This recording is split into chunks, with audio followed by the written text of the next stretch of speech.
So the point of this trip is to test the install of the motor, make sure it doesn't vibrate out, you know, that would be bad. And also to get an idea of what sort of range I'm likely to get. The weather was pretty good. As you can see, it's lovely blue skies and not too windy.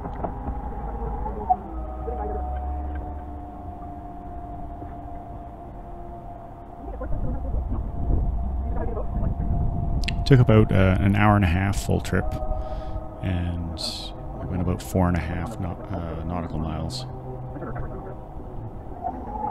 Some of that was in the marina, so at the end you'll see it said our average speed was 3 knots, but we were never actually, during the actual voyage, part of the voyage, we were never actually moving slower than 3.2 knots. About half of it on the way out was 4 knots. At one point we were 4.4 when the wind was fully in our favor.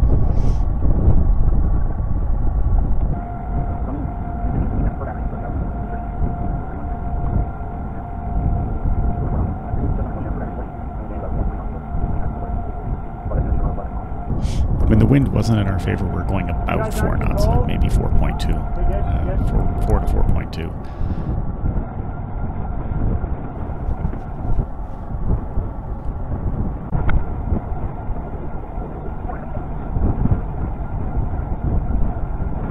And yeah, like I was saying, just when we get to the edge of this island right about now, we're heading right with the wind, and we popped up to 4.4. As soon as we came around the corner here, though, we were right into the wind again, and we dropped to 3.2. I think the wind had picked up at that point, because it was quite calm earlier. Aha! There it is, right there.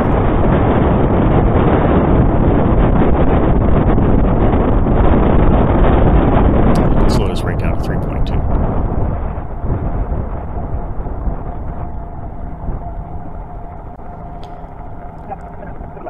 Yeah, and you know, now we're back to the marina. It seems, yeah, it seems like that went by a lot quicker than before.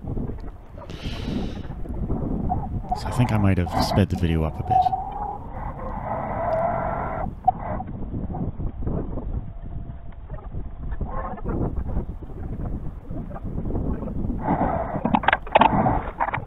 And docking went better than we expected. So that's nice. Anyway, as you can see, 4.5 knots, about an hour and a half. And just a loop around a few islands, dodging rocks, that sort of thing. It was very exciting. And now for the spreadsheet.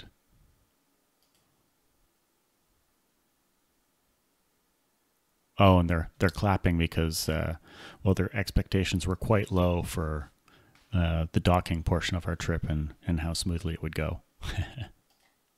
So here's the spreadsheet. Got 200 amp hours at, well, 51.2 volts. And we've got 10.24 watt hours. But we can only use, well, we could use it all, but it's better for the batteries if you don't drain them all the way. So typically it's safe to drain them to 80%. And so that gives us almost 8.2 kilowatt hours.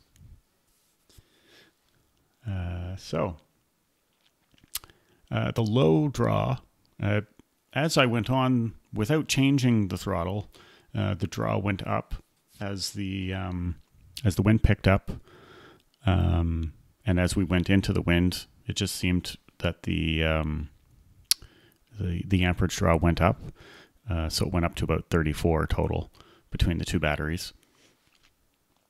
So when it was 32, you can see the draw was 1638 watts, and what is that, 34 amps, it was 1741 watts. And I actually didn't write down on here, but we used about a quarter of the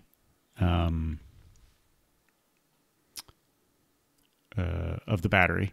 Not of the battery. We used 20% of the battery, which is about a quarter of what we are willing to use from the battery, which amounts to, so just, you know, timesing 4.5 nautical miles times 4, which is what we would get if we kept the same draw, is 18 nautical miles.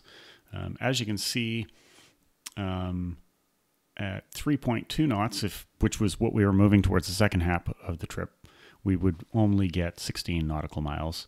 And if we were up at our top speed of 4.4, we'd get more than that. But it averaged out to about 18, and that's quite a bit better than what I was expecting based on the spreadsheet that I got from Thunderstruck Motors, where I bought the equipment. So I'm pretty happy with that. I should note that this chart showing, you know, how far we would get depending on the depth of discharge, it's not what you think, because, you know, as you see, it shows us going further if we move at 4.4 knots. But if we accelerate to maintain 4.4 knots, we will get way less efficiency. You know, if we added throttle to get up there when the speed dropped to 3.2, the efficiency would have gone way down. What that chart was saying is that we would, you know, if the weather allowed us to go that speed at the same amount of draw, then we would go further. So don't get your hopes too high. Anyways, that's it. And next trip, I'm going to test out motor sailing, which I think would be pretty great with the motor. I think you go really, really far on it. You know, obviously, you'd hardly be using any power at all if you're only putting in 1 or 2 knots into the equation. And so that could turn out great. So that's it for now. Bye-bye.